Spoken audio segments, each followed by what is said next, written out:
Mr. Chairman, and dear friends.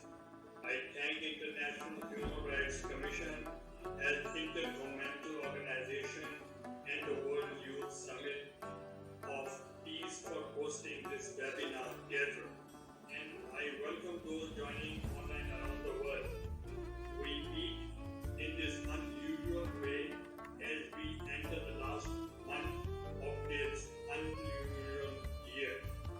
We are facing a devastating pandemic, new heights of global heating, new lows of ecological degradation, and new setbacks in the world towards global goals for more equitable, inclusive, and sustainable development. To put it simply, the state of planet is broken. Dear friends, the state of planet is broken. Dear friends, humanity is waging war on nature. This is suicide. Nature always strikes back, and it is already doing so with growing force and fury. Biodiversity is collapsing. 1 million species are at risk of extinction. Ecosystems are disappearing before our eyes. Deserts are spreading. Wetlands are being lost. Every year, we lose 10 million hectares of forests. Oceans are overfished and choking with plastic waste. The carbon dioxide they absorb is acidifying the seas. Coral reefs are bleached and dying. Air and water pollution are killing 9 million people annually, more than 6 times the current toll of the pandemic. And with people and livestock encroaching further into animal habitats and disrupting wild spaces, we could see more viruses and other disease-causing agents jump from animals to humans. Let's not forget that 75% of new and emerging human infectious diseases are zoonotic. The past decade was the hottest in human history. Ocean heat is at record levels. This year, more than 80% of the world's oceans experience a marine heat wave. COVID-19 lockdown have temporarily reduced emissions and pollutions, but carbon dioxide levels are still at record highs and rising. Today, we are at 1.2 degrees of warming and already witnessing unprecedented climate extremes and volatility in every region on every continent. We are headed for a thundering temperature of 3 to 5 degrees Celsius this year. The science is crystal clear. To limit temperature rise to 1.5 degrees Celsius above pre-industrial levels, the world needs to decrease fossil fuel production by roughly 6% every year by now and 2030. Instead, the world is going in the opposite direction, planning an annual increase of 2%. The fallout of the assault on our planet is impeding our efforts to eliminate poverty and imperiling food security.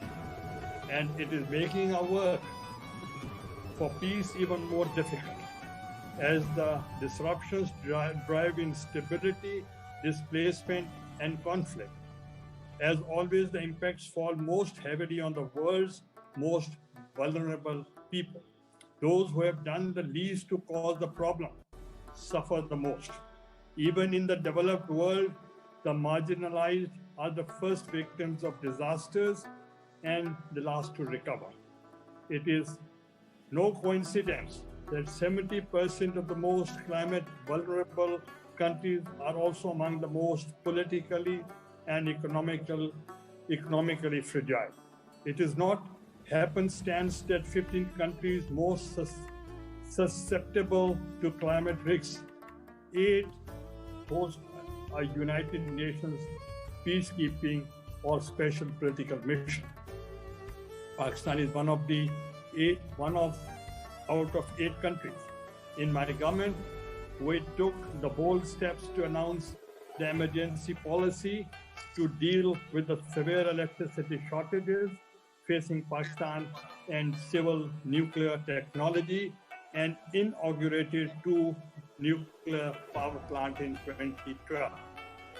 Further, my government also approved 2 more nuclear power plants to use the nuclear technology for peaceful and climate change friendly purposes and to end the threats due to climate change. My government initiated the Climate Action Plan towards the Green Pakistan with the leading role of Pakistani youth in 2011. My government also encouraged youth as a driving force of Pakistan to emerge as leaders of today and tomorrow, and recruited young people in government as driving force of policy makers. Dear friends, let's be clear. Human activities are at the root of our descent towards chaos. But that means human action can help solve it. Making peace and with nature is the defining task of the 21st century. It must be the top priority of everyone, everywhere.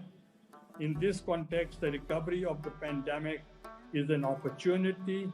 A sustainable economy driven by renewable energy will create new jobs, clear infrastructure, a resilient future. An inclusive world will help ensure that people can enjoy better health and the full respect of their human rights and live with dignity on a healthy planet.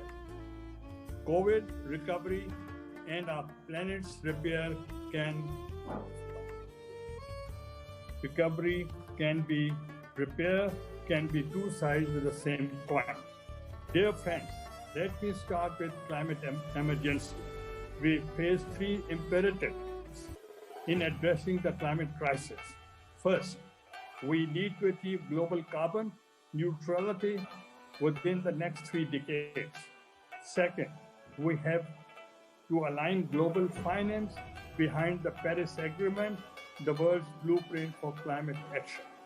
Third, we must deliver a breakthrough on adaptation to protect the world and especially the most vulnerable people and countries from climate impacts. I firmly believe that 2021 can be a new kind of leap towards carbon neutrality.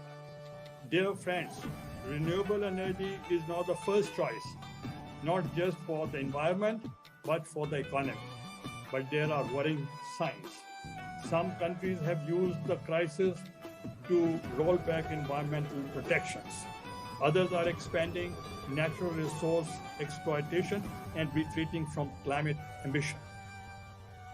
The G20 members in their rescue packages are spending 50% more on sectors linked to fossil fuel production and consumption than on low carbon energy.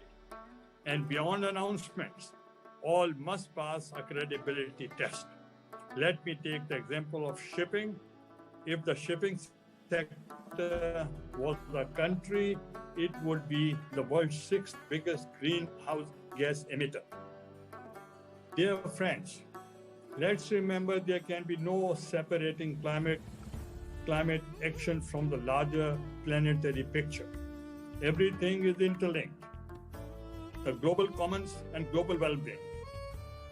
That means we must act more broadly, more holistically, across many fronts to secure the health of a planet on which all life depends. Nature feeds us.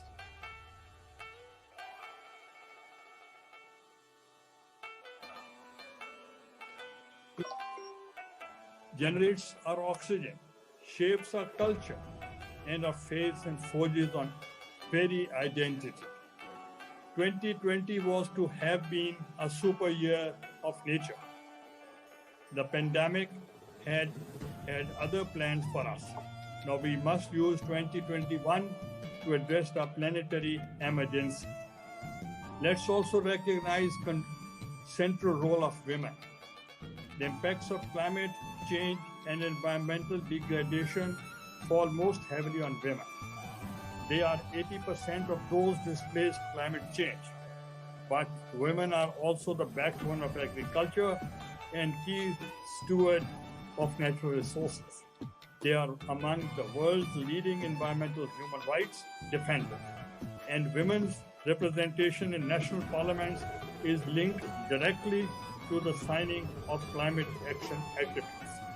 As humankind devises strategies for natural resources, governance, environmental preservation, and building a green economy, we need more women decision makers at the table. Dear friends, let's pay tribute to our youth and younger generation for leading the climate action campaign across the world. More and more people, especially the youth, understand the need for their own daily choice to reduce their carbon footprints and respect planetary boundaries.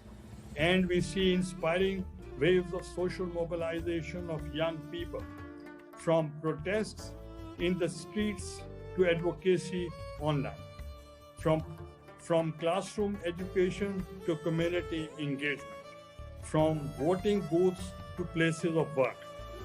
Young people are pushing their elders to do what is right. This is a moment of truth for people and planet alike. COVID and climate have brought us to a threshold.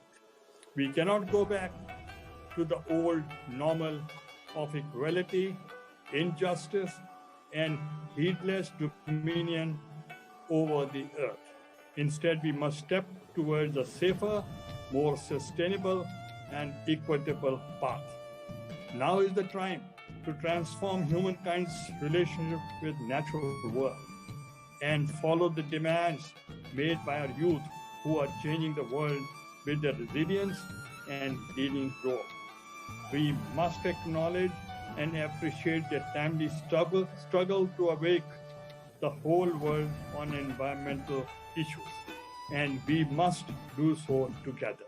Let's empower and encourage our youth to find out the prosperous way of common future. Solidarity is humanity. Solidarity is survival. That is the lesson of 2020. With the world's disunity and disarray, trying to contain the pandemic, let's learn the lesson and change course for the pivotal period ahead. In the end, I must pay gratitude to the International Human Rights Commission and its leadership for acting timely on the issues humankind facing and giving me this opportunity to stand with those who are standing on the right side of history for humanity, earth, human rights, equalities, and justice. Thank you very much. Thank you, Honorable Prime Minister. This is